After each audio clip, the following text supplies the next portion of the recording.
thinking is about problem solving. And we think because life is complicated, because there are no ready-made answers. You know, it's like going to Target and buying a jigsaw puzzle, and you have to sit back and figure out how you can put this 1,000-piece puzzle together. It requires thinking. And every branch of life is very much like that. It's a puzzle.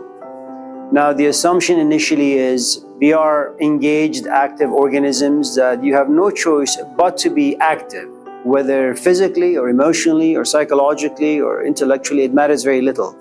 The moment you wake up, you have to figure out, what the hell am I going to do today? How am I going to entertain myself?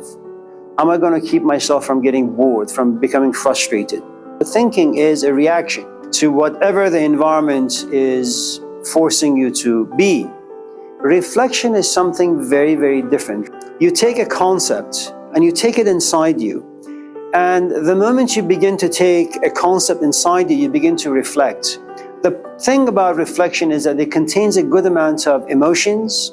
It allows you to be very much in the present, to kind of figure out, how does this concept apply to me? What am I to do with despair? What am I to do with confusion? And it's a painful process, because you don't really like to take things on the inside to figure things out. And I'll tell you a story as to why we don't like to reflect. We like to think, because thinking is very much like problem solving. It's about you and your relationship with something out there. You can see it, you can touch it.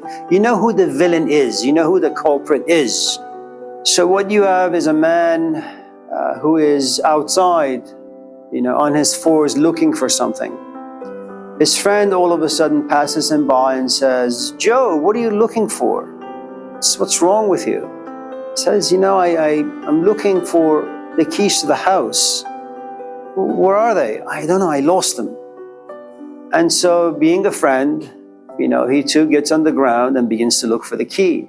After 2, 3, 4, 5, 6 hours of, looking for this key, the friend gets frustrated, looks at this other guy and says, can you remember where exactly you lost your key? He says, well, I lost the key inside the house. Well, if you lost the key inside the house, why the hell are you looking for it outside? And he says, well, because there is more light out here. If I ask you who you are, you say, well, I'm a student, I'm a son, I'm a friend, I'm a boyfriend, I'm a girlfriend, I'm a this, I'm a that. And you're always referring to yourself as an identity given to you from the outside.